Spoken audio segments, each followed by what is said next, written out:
You plug in your new router, follow the quick start guide, and go online in under 5 minutes, but so does someone else. Because the password you left unchanged, it's already posted on a public list. Default router credentials are the skeleton key for entire networks, and attackers don't guess them, they download them.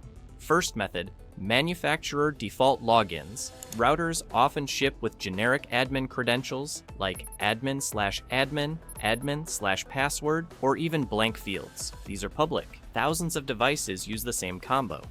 Attackers scan entire IP ranges, looking for routers that respond to login prompts, then try default combinations. If you haven't changed yours, they're in. The fix? Change the login credentials the moment setup is complete, and don't reuse that password elsewhere. Next trick, model-based password lists. There are searchable databases online that list default credentials by router model and firmware version. Sites like Router Passwords or GitHub repos include thousands of entries. If your router still uses the factory login, it takes seconds to look it up. That means anyone on your local network or even a nearby attacker on public Wi-Fi can log in and reconfigure your device without breaking a sweat. Then there's printed label exploits. Some routers come with a password printed on a sticker. Since it looks random, until you realize it's just a variation of the device's serial number or MAC address. If an attacker sees your network name, they can often guess which brand and model you're using, then reverse engineer the printed password. The result? A unique password that isn't actually unique at all. Always change both the Wi-Fi and admin credentials, even if they look randomized. Web interface login over HTTP is another open door. Many routers still use unencrypted web dashboards. If you log into your router over HTTP, not HTTPS, your credentials are visible to anyone on the same network. That includes shared spaces like apartments, cafes, or co-working hubs. If the router doesn't support HTTPS, don't manage it over Wi-Fi, use a wired connection, and disable remote access completely. Now let's talk about UPnP, Universal Plug and Play. Exploits. Routers with default credentials and UPnP enabled allow attackers to open ports, expose services, or forward traffic without you knowing. It's like giving someone a key and telling them to install a backdoor. Disable UPnP if you're not actively using it, and check your port forwarding rules regularly. Next is the Shodan scan method. Shodan is a search engine for internet-connected devices. Type in your router's model number or firmware version, and it shows every similar device exposed to the web, complete with open ports, banners, and sometimes default login screens. Attackers use it daily to find vulnerable routers still using factory credentials. If remote management is enabled on your router and you haven't changed the defaults, you're not just visible, you're wide open. Another trick, TR-069 protocol abuse. This is a remote management protocol used by ISPs to push updates or reset settings. Some routers expose TR-069 with default logins left intact. That means if attackers reach it from the WAN side, they can reconfigure your DNS settings, redirect traffic, or open a tunnel into your network. If you're not under ISP management, disable TR-069 or CWMP entirely. Now let's hit backdoor URLs. Some routers have hidden admin pages accessible only through direct URLs, bypassing the main login screen.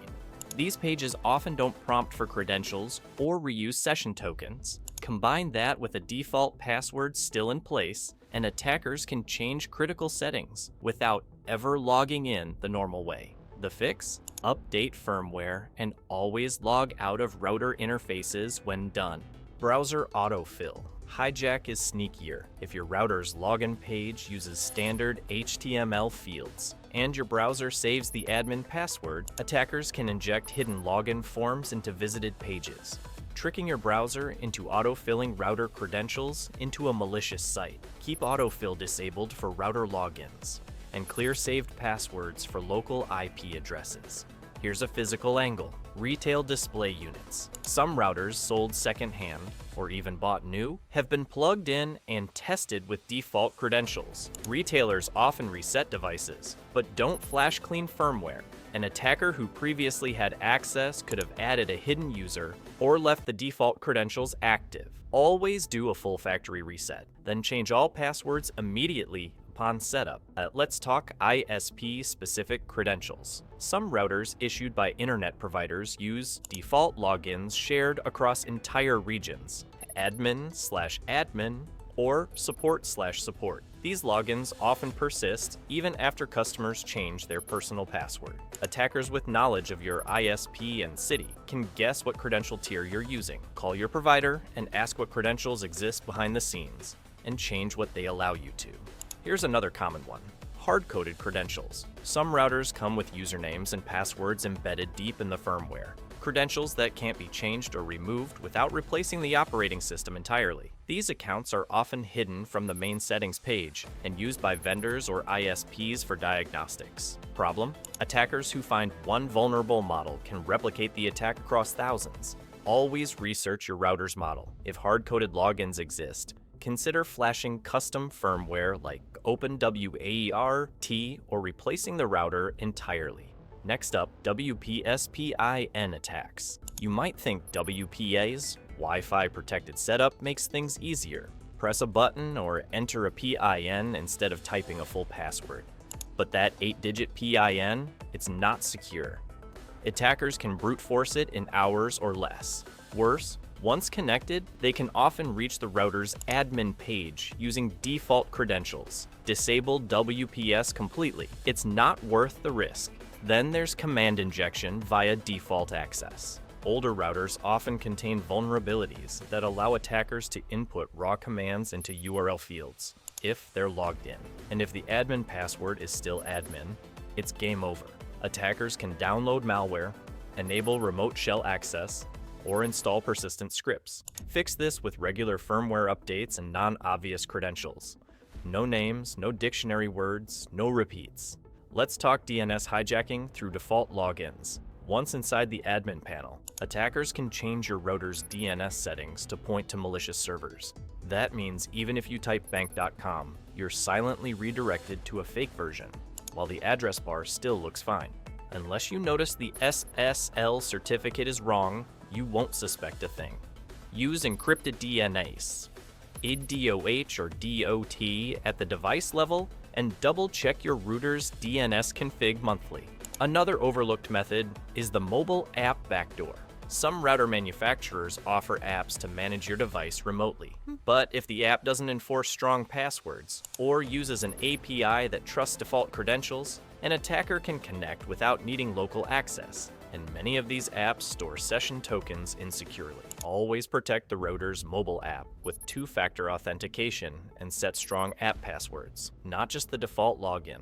Cross-site request forgery, CSRF, makes this worse. If your router's still using the default password, an attacker can trick you into clicking a malicious link that sends commands to your router's admin panel while you're still logged in. They never touch the router themselves. You do it for them without realizing it. To prevent this, change the password, log out when done, and use a browser that blocks third-party scripting. Another sneaky move: default guest networks. Many routers come with a pre-enabled guest Wi-Fi network, often unprotected or using a weak password printed on the box. While it's isolated from your main devices, an attacker on the guest network can still access your router's login page. If the admin credentials are still set to default, they're inside. Always disable guest networks you don't use, and if you do use one, change its settings and limit access to router controls. Now consider QR code pairing scams. Some routers include a QR code for easy setup, scan it, and you're connected. But that QR code may also contain the default admin credentials.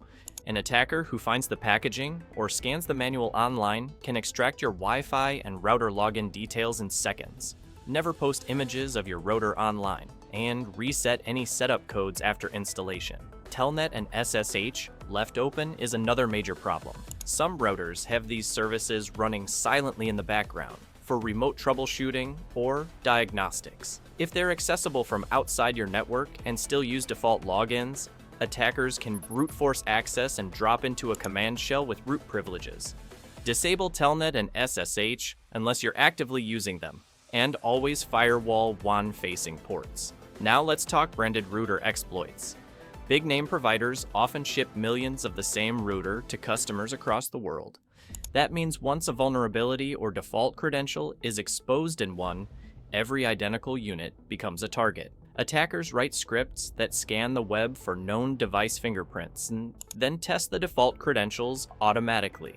Change your router name SSID, change the default admin login, and check forums for vulnerabilities tied to your specific model. Then there's remote management URLs. Some routers allow remote admin through URLs like your router.provider.com. These portals often rely on the default username and password, especially if you never change them. Attackers can test these endpoints using leaked provider URLs and gain remote access from anywhere. Disable remote management unless absolutely necessary. And if it is, secure it with a complex password and two-factor authentication where available. Default API tokens also show up in routers with mobile app support or cloud syncing. If the API tokens are tied to default logins, or worse, baked into the firmware, they can be reused across devices. These tokens often allow configuration changes, diagnostics, or file access, monitor app permissions, and if your router has remote API access, review the token history or disable it entirely. Default credentials aren't just a mistake. They're the entire blueprint for network compromise. The one on screen? Worth a look if you like knowing what most people don't.